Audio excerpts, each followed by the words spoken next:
नमस्कार, India news देख रहे हैं आप सभी दर्शक। आपके साथ मैं हूं कंचन डोगरा और देर रात से इंडिया न्यूज पर आप लगातार बड़ी कवरेज देख रहे हैं। कर्नाटक विधानसभा चुनाव में किस तरह से घमासान मचा हुआ है मुख्यमंत्री पद को लेकर। कर्नाटक से बड़ी खबर। कर्नाटक में कल राज्यपाल ने येदियुरप्पा को सीएम पद की शपथ लेने का न्योता दे दिया, सरकार बनाने का न्योता दे दिया। लेकिन इस मामले को लेकर कांग्रेस और जेडीएस देर रात सुप्रीम कोर्ट में चले गए, चीफ जस्टिस के सामने पहुंचे और ये कहा कि उनकी मांग है, उनकी याचिका को सुना जाए। अर्जेंसी को देखते हुए 3 जजों की बेंच बनाई गई, सुनवाई चली और उसके बाद ये साफ हो गया कि शपथ ग्रहण पर किसी तरीके की रोक नहीं होगी। लेकिन कल सुबह 10:30 बजे एक बार फिर से सुनवाई होगी और साथ ही बीजेपी से ये जवाब तलब किया गया है। उनकी ओर से ये सुप्रीम कोर्ट से ये कहा गया है कि जिस लेटर को येदियुरप्पा ने गवर्नर को सौंपा है, विधायकों की लिस्ट वाला वो लेटर लेकर आए, उसके बाद इस मामले पर सुनवाई होगी। फिलहाल बीजेपी को राहत मिल गई है, लेकिन आगे क्या होगा ये कल तस्वीर साफ होगी। फिलहाल आज की तस्वीर यह है कि सुबह 9 बजे येदियुरप्पा सीएम पद की शपथ लेंगे। तस्वीरें आपको दिखा रहे हैं और बता दें कि कर्नाटक पर रात भर क्या क्या ड्रामा हुआ है। कांग्रेस ने सुप्रीम कोर्ट का दरवाजा खटखटाया है शपथ ग्रहण रुकवाने के लिए। कांग्रेस सुप्रीम कोर्ट पहुंच चुके हैं। जैसा कि सुप्रीम कोर्ट के लिए कांग्रेस ने पहले ही कहा था कि अगर उनको सरकार बनाने का न्योता नहीं मिलता तो वो सुप्रीम कोर्ट जाएगी। और देखिए, कल बुधवार को सुप्रीम कोर्ट पहुंच भी गई कांग्रेस। करीब 1.5 घंटे तक यहां पर पूरा ड्रामा किया गया। चीफ जस्टिस के घर पहुंचे रजिस्ट्रार और फिर कांग्रेस ने साफ तौर पर कहा कि शपथ ग्रहण रोका जाए, कुछ ही देर के लिए सही, कुछ ही घंटों के लिए सही, लेकिन शपथ ग्रहण को रोक दिया जाए। लेकिन सुप्रीम कोर्ट ने साफ इनकार किया। चीफ जस्टिस के घर से रजिस्ट्रार निकले भी। आपको पल पल का अपडेट हम आपको सिलसिलेवार तरीके से बता रहे हैं। रात 1:45 के मामले पर इस पूरे पर सुनवाई का वक्त शुरू किया गया। 1:45 पर सुनवाई शुरू हुई, 3 जजों की बेंच बिठाई गई और इस पूरे मामले की सुनवाई शुरू कर दी गई 1:45 पर। बता दें कि जस्टिस सीकरी, जस्टिस भूषण और जस्टिस बोबले की बेंच गठित की गई इस पूरे मामले पर सुनवाई के लिए ही। सुनवाई के लिए सुप्रीम कोर्ट के ताले खोल दिए गए। कांग्रेस ने सुप्रीम कोर्ट का दरवाजा खटखटाया, लेकिन सुप्रीम कोर्ट ने बड़ा झटका कांग्रेस को दिया है। दोनों पक्षों के वकील सुनवाई के लिए कोर्ट भी पहुंचे रात 1:40 पर और तीनों जज कोर्ट रूम पहुंचे। सुनवाई शुरू कर दी गई। रात ठीक 2 बजे कोर्ट रूम के अंदर सुनवाई शुरू की गई, जिसमें आपको बताएं कि 2:10 पर अटॉर्नी जनरल के वेणुगोपाल सुप्रीम कोर्ट पहुंचे और कर्नाटक मसले पर बहस शुरू हो गई ठीक 2:15 पर। देखिए, समय के साथ आपको बता रहे हैं देर रात क्या कुछ हुआ है सुप्रीम कोर्ट के अंदर। और करीब 1 घंटे 20 मिनट तक अभिषेक मनु सिंघवी ने दलीलें रखी। यहां पर अपनी एक एक दलील सामने रखते हुए कुछ ही घंटों का ही सही, लेकिन समय मांगा शपथ ग्रहण पर रोक लगाने का। लेकिन शपथ ग्रहण पर रोक लगाने से सुप्रीम कोर्ट का साफ इनकार और कांग्रेस को बड़ा झटका। कांग्रेस शपथ ग्रहण के समय में फेर बदल पर अड़ी रही, जिसके लिए सुप्रीम कोर्ट ने एक नहीं सुनी।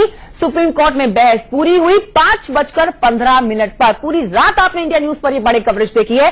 5:15 पर सुनवाई पूरी हुई और ठीक 5:26 पर आपको बताएंगे कोर्ट का येदियुरप्पा के शपथ ग्रहण को लेकर जो कार्यक्रम आज सुबह 9 बजे का तय किया गया था, उस पर मोहर लगा दी गई। शपथ ग्रहण को रुकवाने के लिए कांग्रेस सुप्रीम कोर्ट पहुंची और क्या कुछ हुआ वो आपको हम समय के साथ अपडेट दे रहे हैं।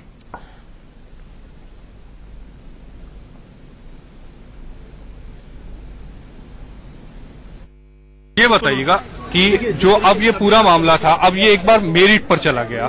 ये मेरिट पर क्यों गया? जब एक बार कोर्ट ये मन बना चुकी थी कि हम आदेश जारी करेंगे। कोर्ट ने ये भी कह दिया था कि 4-5 घंटे में जो स्वेरिंग होने वाली है, जो शपथ ग्रहण होने वाला है, उसको हम नहीं टालेंगे। लेकिन अब ये मामला फिर से मेरिट पर क्यों गया? देखिए, इस मामले में बहुत सारे टर्न्स अप्स एंड डाउन्स हो रहे हैं, पर जो कॉन्स्टिट्यूशनल बात यह है वो ये है कि गवर्नर अपनी कॉन्स्टिट्यूशनल पावर्स एक्सरसाइज कर रहा है। अगर आज गवर्नर ने किसी भी लीडर को एक न्योता दिया है सरकार बनाने का, तो वो अपने कॉन्स्टिट्यूशनल फंक्शंस को एक्सरसाइज कर रहा है। और आर्टिकल 361 में एक क्लियर कट एम्बार्गो है कि गवर्नर के एक्शंस को आंसरेबल नहीं है। वो कोर्ट में गवर्नर को एफिडेविट फाइल करने के लिए नहीं बुलाया सकता है। कांग्रेस ने गवर्नर को पार्टी भी नहीं बनाया है, इसलिए इस केस में ये कहना कि येदियुरप्पा साहब की स्वेरिंग इन सेरेमनी डेफर कर दी जाए, ये टोटली अनुचित है, अनकॉन्स्टिट्यूशनल डिमांड। सर, वरीय कमीशन की बार बार रिपोर्ट का हवाला दिया जा रहा है कांग्रेस की तरफ से। पूरी सुनवाई में आप थे, कांग्रेस की तरफ से क्या दलीलें दी जा रही है? देखिए, कांग्रेस की तरफ से दलीलें दी जा रही हैं कि सिंगल लार्जेस्ट पार्टी को पहले नहीं बुलाना चाहिए और पहले जो पोस्ट पोल अलायंस है उनको बुलाना चाहिए। जिसपे हमारा कहना यह है कि आज गवर्नर अपनी पावर्स एक्सरसाइज कर रहे हैं। गवर्नर के सामने येदियुरप्पा साहब के 2 लेटर्स हैं। उन लेटर्स में उन्होंने अपना सपोर्ट जितने भी एमएलएस का है वो दिया है या नहीं दिया है, इस पे अभी पोजीशन क्लियर नहीं है। तो सुप्रीम कोर्ट आज के दिन स्वेरिंग इन सेरेमनी डेफर नहीं कर सकता।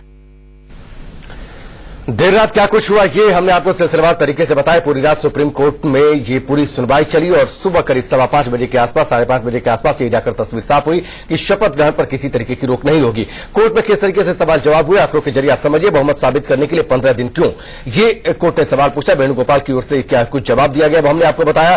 फ्लोर टेस्ट में फेल हो सकते हैं तो ये हम नहीं बता सकते, ये वेणुगोपाल की ओर से ये कहा गया सुप्रीम कोर्ट के अंदर। और चलिए सीधे रुक करते आशीष सिन्हा का हमारे साथ हमारे सहयोगी जुड़ चुके हैं सुप्रीम कोर्ट से। आशीष, पूरी रात सुनवाई चली है याकूब मेनन के फांसी के फैसले के बाद दूसरी बार ये हुआ है, ये मामला है जब देर रात सुप्रीम कोर्ट के दरवाजे खुले हैं, सुनवाई चली है और शायद इस बात से ही शुरुआत हुई थी कि इतनी अर्जेंसी नहीं थी, एक शपथ ग्रहण ही हो रहा था, इतनी अर्जेंसी नहीं थी कि देर रात ये पूरी सुनवाई चले। देखिए, तीसरा मामला है जहां पर सुनवाई सुप्रीम कोर्ट में रात में चली है। याकूब मेनन के बाद एक छत्तीसगढ़ के 3 जो आरोपी थे उनके फांसी की सजा का मामला था जिसमें सीजीआई के घर पर पूरी रात सुनवाई चली थी। बहरहाल आज जो सुनवाई शुरू हुई है वो 2:10 पर शुरू हुई है और सुबह 5:40 पर खत्म हुई है। एक बहुत लंबी सुनवाई यहां पर हुई है। अगर आप याकूब मेनन से इसकी तुलना करें तो याकूब मेनन वाले मामले की जो सुनवाई थी वो दोपहर 2:45 पर शुरू हुई थी और 4:50 पर सुप्रीम कोर्ट ने अपना फैसला सुना दिया था। लेकिन इस मामले में आज कांग्रेस की तरफ से तकरीबन 1 घंटे 20 मिनट आर्गुमेंट किया गया।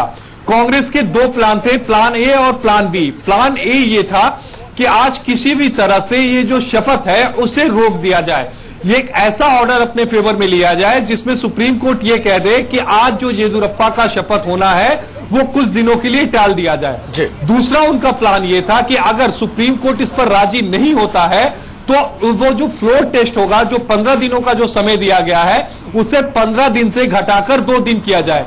इसी बाबत सुप्रीम कोर्ट में कई जजमेंट रखे गए और जो तीसरा और सबसे अहम जो उनके पास औजार था, जो जिसे हम ब्रह्मास्त्र कर सकते थे, वो अभिषेक मनु सिंघवी द्वारा चलाया गया, जिसमें यह कहा गया कि हमारे पास स्ट्रेंथ थी, हमारे पास 117 विधायकों के जो साइन किया हुआ पत्र है। कांग्रेस ने पहले ही जब नतीजे आए उसी समय राज्यपाल को एक पत्र लिखा और ये कहा कि वो जेडीएस को समर्थन देने के लिए तैयार है और जेडीएस सरकार बनाने के लिए भी तैयार है और हम सरकार बनाना चाहते हैं। लेकिन वो राज्यपाल ने दरकिनार कर दिया। तब सुप्रीम कोर्ट ने कांग्रेस से पूछा कि क्या आपके पास वो येदियुरप्पा का लेटर है जो उन्होंने राज्यपाल को लिखा था। अभिषेक मनु सिंघवी की तरफ से कहा गया हमारे पास वो लेटर नहीं है।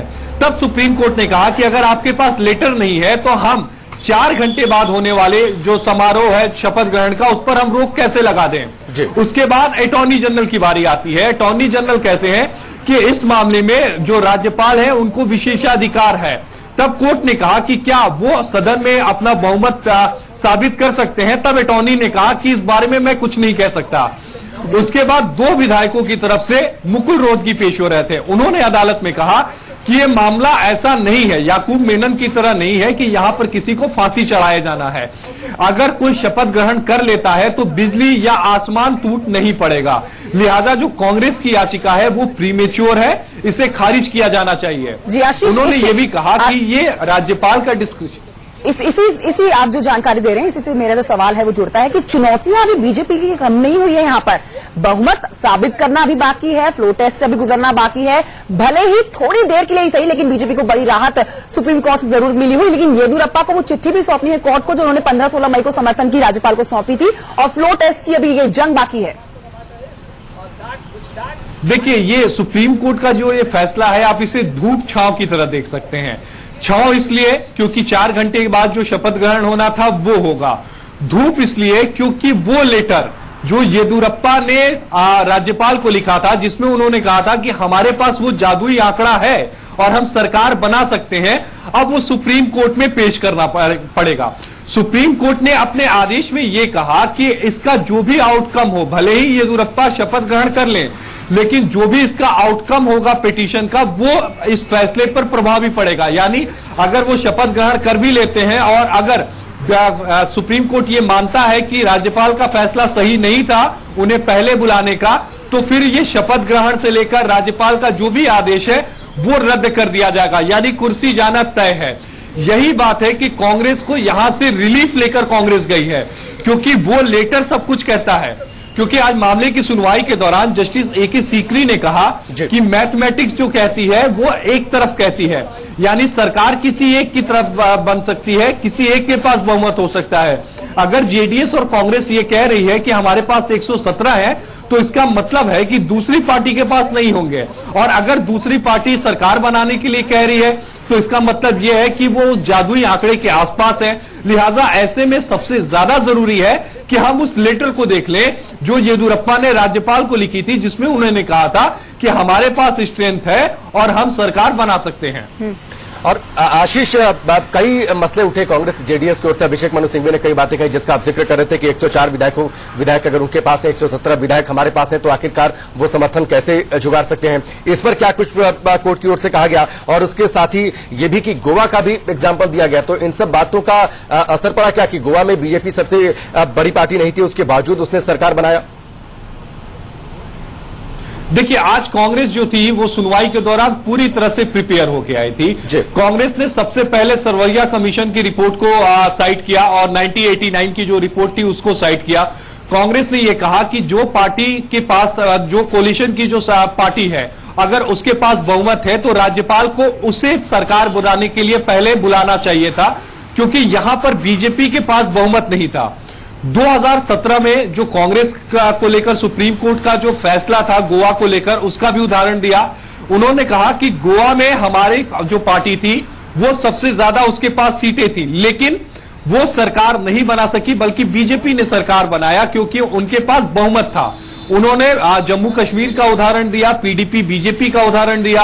आपको ध्यान में होगा, आम आदमी पार्टी जब अरविंद केजरीवाल ने पहली बार चुनाव लड़ा था उस समय बीजेपी बड़ी पार्टी थी, लेकिन कांग्रेस ने आम आदमी पार्टी को समर्थन दिया और आम आदमी पार्टी ने सरकार बनाई थी।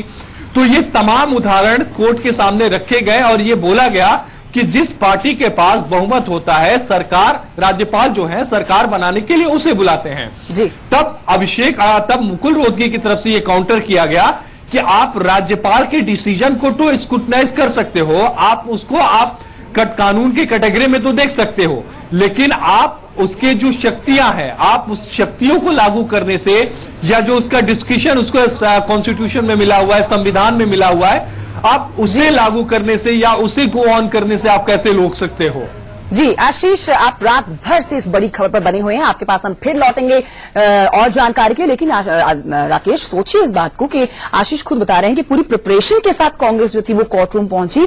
यहां तक कांग्रेस ने कह दिया कि राज्यपाल के आदेश की समीक्षा संभव है, लेकिन बीजेपी की तरफ से कहा गया कि राज्यपाल के फैसले पर संदेह जो है वो गलत है। मतलब तैयारी पूरी थी कांग्रेस की, लेकिन फिर भी मुंह की खानी पड़ी। तैयार थी कि अगर इस तरीके का कोई फैसला आता है तो वो कोर्ट जाएंगे, और इसके लिए शायद उन्होंने पूरा होमवर्क भी किया था। एक ब्रेक ले लेते हैं। घंटे से ज्यादा सुप्रीम कोर्ट के अंदर बीती रात सुनवाई चली और जो फैसला निकल कर आया है वो आपको हम बता रहे हैं। येदियुरप्पा ही लेंगे मुख्यमंत्री पद की शपथ, तय समय के मुताबिक ही। अपडेट आपके सामने है, कोर्ट में कांग्रेस वर्सेस बीजेपी किस तरह से हुआ है आप ग्राफिक्स के जरिए समझ सकते हैं। यहां पर अभिषेक मनु सिंघवी ने आखिर शपथ ग्रहण के लिए इतनी जल्दी क्यों है सवाल उठाया, जिस पर मुकुल रोहतगी ने जवाब दिया कि कोई शपथ ले ले तो इसमें क्या परेशानी हो सकती है। आखिर 9 बजे के तय समय के मुताबिक इस याचिका पर और इस वक्त सुनवाई से पूरी तरह से गलत है। और आपको बता दें कि अभिषेक मनु सिंघवी ने कहा कि झारखंड गोवा जगदंबिका पाल केस में सुप्रीम कोर्ट ने बहुमत की मोहलत मांगी, लेकिन इस पर मुकुल रोहतगी ने कहा कि इन दोनों फैसलों की हर जगह, साथ ही यह भी कहा गया अभिषेक मनु सिंघवी की तरफ से कि बहुमत के दावे सबूत के बावजूद राज्यपाल ने हमें मौका नहीं दिया, राज्यपाल को पार्टी नहीं। किस तरीके से कोर्ट में क्या कुछ चला है, कांग्रेस जेडीएस की ओर से क्या दलीलें रखी गई, ये हम आपको सिलसिलेवार तरीके से बता रहे हैं। अभिषेक मनु सिंघवी कांग्रेस की बात रख रहे थे। उन्होंने बेंच के सामने कहा, 3 जजों की बेंच इस पूरे मामले की सुनवाई कर रही थी, और उन्होंने अपनी बात की शुरुआत करते हुए कहा कि कोर्ट या तो गवर्नर के उस आदेश को असंवैधानिक बताकर रद्द करे जिसमें येदियुरप्पा को सरकार बनाने का न्योता दिया गया है, या फिर 112 विधायकों से ज्यादा के समर्थन वाले कांग्रेस और जेडीएस के गठबंधन को न्योता देने का निर्देश पास करे। राकेश, इस वक्त अपने दर्शकों को बता देंगे बीजेपी प्रवक्ता जफर इस्लाम क्या कुछ कह रहे हैं इस मामले पर, आइए सुनते हैं।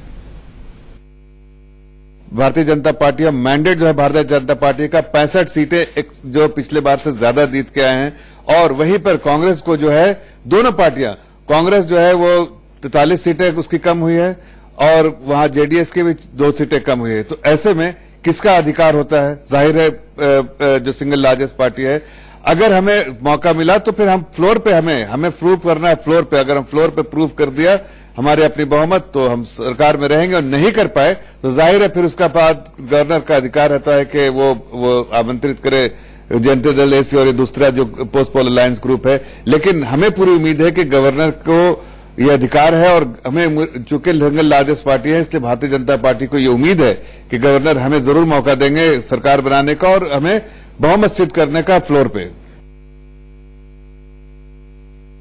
तो आज सुबह की जो बड़ी अपडेट आपको दे रहे हैं इस बड़ी खबर पर वो यही है कि येदियुरप्पा ही बनेंगे मुख्यमंत्री कर्नाटक के, और तय समय के मुताबिक ही मुख्यमंत्री पद की शपथ लेंगे येदियुरप्पा।